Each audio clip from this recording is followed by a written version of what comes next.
Kepala Kantor Perwakilan Bank Indonesia KPWBI Trisno Nugroho mengatakan pandemi COVID-19 turut mengakselerasi fenomena flight to digital pada hampir segala lini kehidupan masyarakat. Hal ini tak lepas dari kebutuhan masyarakat beradaptasi dengan menerapkan gaya hidup digital seiring dengan dibatasinya kegiatan secara offline.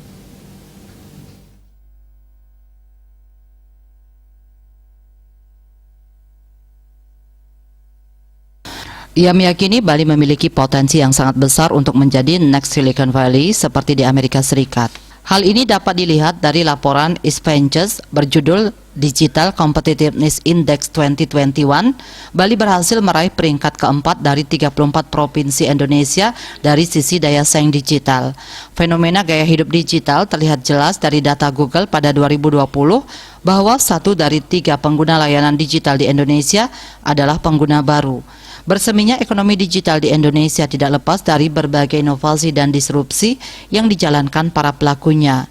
Kombinasi inovasi pelaku ekonomi digital dengan tumbuhnya kebutuhan masyarakat telah mendorong munculnya pemain-pemain besar di bidangnya. Antara lain tumbuhnya startup fintech, health technology, dan education technology semenjak pandemi.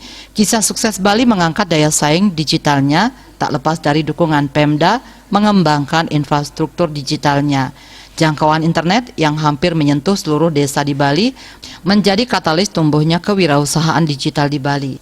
Selain itu, Bali telah memiliki lingkungan dan komunitas internasional yang dapat menjadi sarana bagi pelaku startup dalam membangun jejaring.